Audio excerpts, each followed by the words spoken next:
But let's get into the next segment. Let's talk about, the original segment. The first ever podcast we ever did was talking about who is the offensive X factor of the Baltimore Ravens.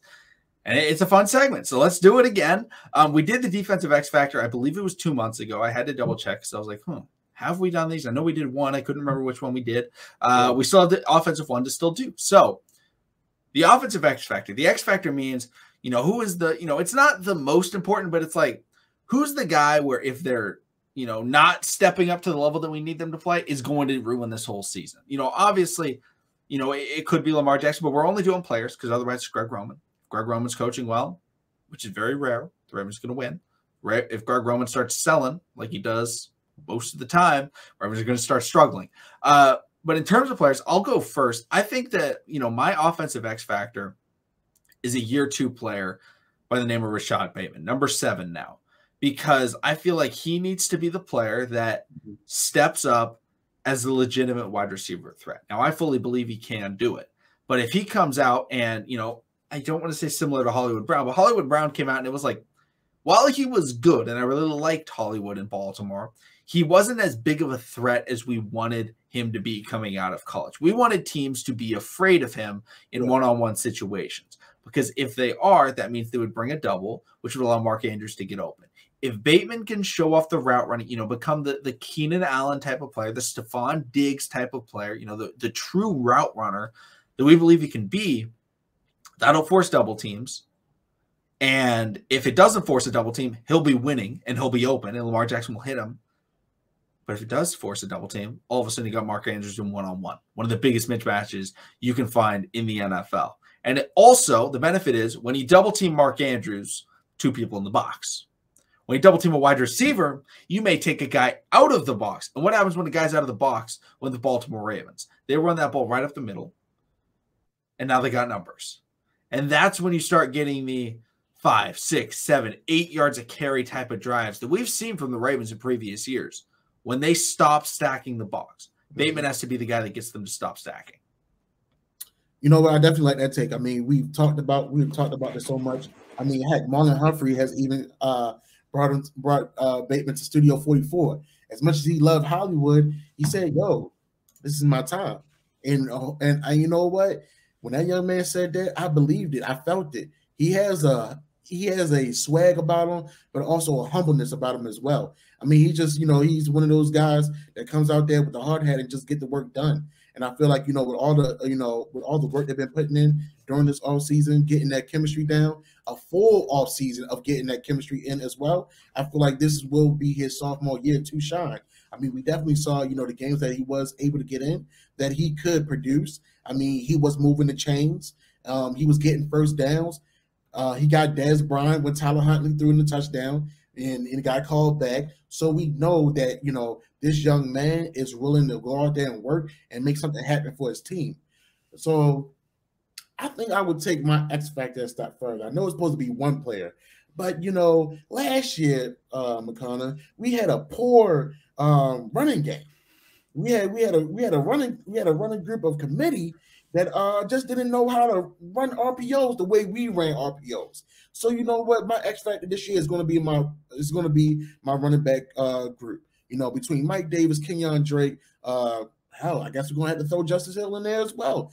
Until our big guns come back with J.K. and Gus Edwards, these 3, especially these veterans, are going to have to give me between 3 to 7 yards, because the more they pound at these defenses, the more they're going to open up for the passing game, and the more they're going to take away from Lamar Jackson running the ball. Because if we got the running game going with our running backs hitting the holes hard and moving the ball forward, we don't have to worry about my QB having to constantly pull back, run the ball, make something happen. No. My QB can actually use his weapons around him, and he can actually just be the quarterback that he wants to be. So I actually love the fact that especially just watching Mike Davis and what he brought to the preseason, seeing that he still got a little bit of juice in the tank. It's like, all right, now let me see you get up the field. Let me see you cut the corner just a little bit. We know Kenyon Drake got a little bit of magic in him when he was playing when he was at Miami. They played against the Patriots, and he outbeat Gronk to get the touchdown.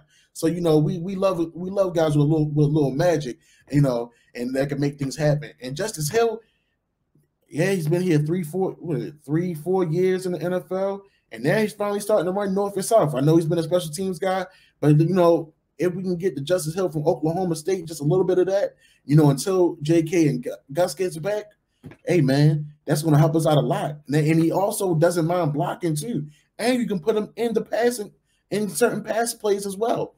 So I definitely like this running back group. We done had him since the offseason. I mean, Kenyon Drake is coming in a little late, but at least he's coming in late before their first game versus like late, after the fourth week or something like that. So I'm definitely looking forward to seeing what this running back group can bring until we get Gus and JK.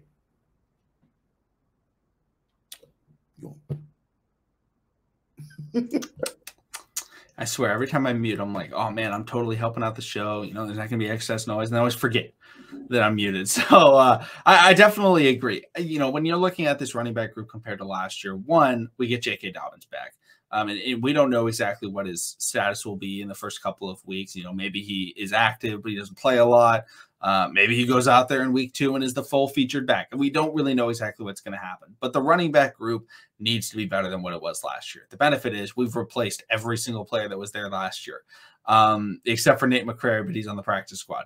So, it's completely new, and it's vastly improved. I think Kenyon Drake, as a pass catcher, that can really help out this Ravens offense. Can Mike Davis be the bruiser to start the season? Can he get those Gus Edwards type of runs where it just, maybe he gets hit in the backfield, falls forward 2 yards? Those types of things that we need to hope for, out of him. And then finally, J.K. Dobbins. J.K. Dobbins, one, was an unbelievable rookie running back, led the league in rushing for running backs. Lamar Jackson was number 1 in the NFL. J.K. Dobbins was number 2, overall in rushing that year. If he can come out and be that explosive running back that he was, because he was just breaking 20-yard runs over and over and over again, throw him on a pitch, throw him inside, throw him on a stretch, throw him in power, whatever you wanted to do, J.K. Dobbins was going to succeed at doing that. The biggest question was, is he going to improve those hands? If he can come out and be that, guy that can play all 3 downs, because he can be an improved pass catcher, because he wasn't bad at Ohio State. He just had a couple of, unfortunate drops, in some big situations for the Ravens. And that was the whole offseason, was I'm working on my hands. I'm going to reduce fumbles, and I'm going to catch the ball more. Then he got hurt. We didn't get to see it. If J.K. Dobbins can come out and be the running back that we drafted him to be, because, he was as good as Jonathan Taylor their rookie year. I think he was a little bit better. I think he was the most impressive rookie running back. He looked fantastic. And Jonathan Taylor last year rushed for, I believe, 1,800 yards, led the league in rushing. Was unbelievable. If he played fantasy football, he's the number 1 overall pick in most drafts. People are really high on him. If he can come out and just be, rushing for 1,000 yards or whatever it is, being that same player that he was as a featured back now, because Gus Edwards won't be there to start the year. If he can really take a hold of this Ravens rushing attack, now he can't take 100% of the carries. No running back in the history of football could take the Baltimore Ravens total carries. They just run the ball too much. But if he can start taking the majority of those reps, this run game is going to be scary, and that's going to allow Rashad Bateman and Mark Andrews to get open down the field. That's going to allow Lamar Jackson to start keeping the ball. That's going to just allow for so many different opportunities. So I definitely like the take of the running back core, being the X factor, because if they are what the Ravens running back group, because the Ravens running back group in 2019 wasn't amazing, wasn't bad, but it was like, oh, they're good football players. They can play. They were all players that deserved spots on rosters. Last year, I hate to say this, I don't know if Latavius Murray deserved a spot on an NFL roster. I don't know if Devontae Freeman, there was a reason all of them were free agents before the Ravens were like, oh no, we need this guy. And they just kept doing it. All these other guys are like, oh yeah, they're solid football players. Now we get to see it in action. And obviously J.K. Dobbins is a very good football player. So, I think he could solidify himself as maybe a top 10 running back in the NFL if he's the player that I think he can be this year. And if he is that, this Ravens offense is going to be unbelievable, because they've got a better offensive line, better players, better, receiving threats, which take the defense a little bit outside the box anyway. Yeah. It's going to be unbelievable what this running back core can do. if they have that chemistry with Lamar Jackson, if they play to the level that the Ravens signed them and drafted them to be. I definitely agree with that. I mean, I don't know, McConnell. Should we throw one more guy in as an X factor? Let me hear it. The Gorilla. Should we speak about him? I mean, he's taking. I mean, granted, it was two preseason games, but ever since he stepped in the facility, he's taking everybody in awe and storm. I mean, he can't come into the facility and not hear a likely pun. He's a likable guy. Everybody loves him, and your quarterback is praising about him.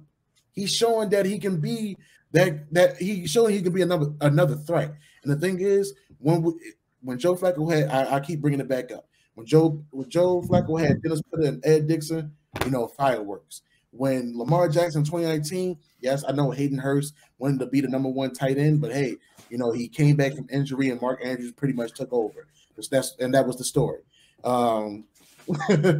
So, but in 2019, when Mark Andrews and Hayden Hurst was working together and stretching out the field, I mean, we saw fireworks. We saw, chains being moved, and Isaiah Likely lined up in the slot, being able to move. And I mean, no, he may not be the shittiest or the prettiest tight end when he's juking people out, but I know one thing: when he catches the ball, he's going to go forward. Or if you throw the ball in a contested area, he's going to go up. He's going to go up for it, snatch it like a rebound, like he's playing basketball. So, having another guy like that to help Mark Andrews take away some pressure from him, not always being doubled and things of that nature, I think we have to, give this young man his respect and his credit due, because I feel like he's going to be a big piece towards this offense for this upcoming season. So I love the Gorilla. If you ever watch our show, man, just know we've been on the train since you got drafted, baby, and we want to see you rock. We want to see you rock out for sure.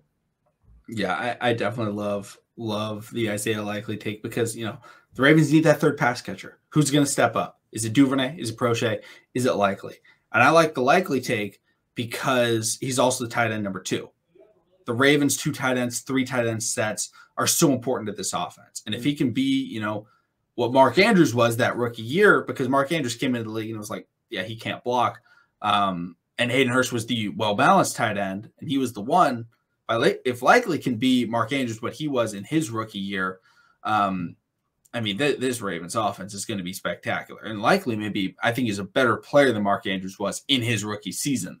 So, and Mark Andrews is a better blocker than Hayden Hurst was in his rookie season, and he's way better as a pass catcher. He's the best pass-catching tight end maybe in the NFL. Maybe the best overall tight end in the NFL. Yeah. Maybe George Kittle, you can argue, because George Kittle is a much better blocker. I think Mark Andrews is a better pass catcher, but George Kittle's better with the ball in his hand. So it's, back and forth on different traits that they have, whatever you want, the system, whatever you want to run. Overall, Isaiah Likely is going to be a massive piece of this offense. I fully expect that. And it's not only just, him lining up, at the tight end 2 spot. He can line up in the slot. That's where he scored his touchdown in the second preseason game, was from the slot, So we're going to see him all over the field. How well can he perform with Lamar Jackson? Absolutely has a lot of success for the Ravens, offensive, progress. Can they step up in the passing game? That's the real question. So, if you guys are watching on YouTube, let us know who you think the offensive X factor is going to be. If you're listening on Spotify, don't worry.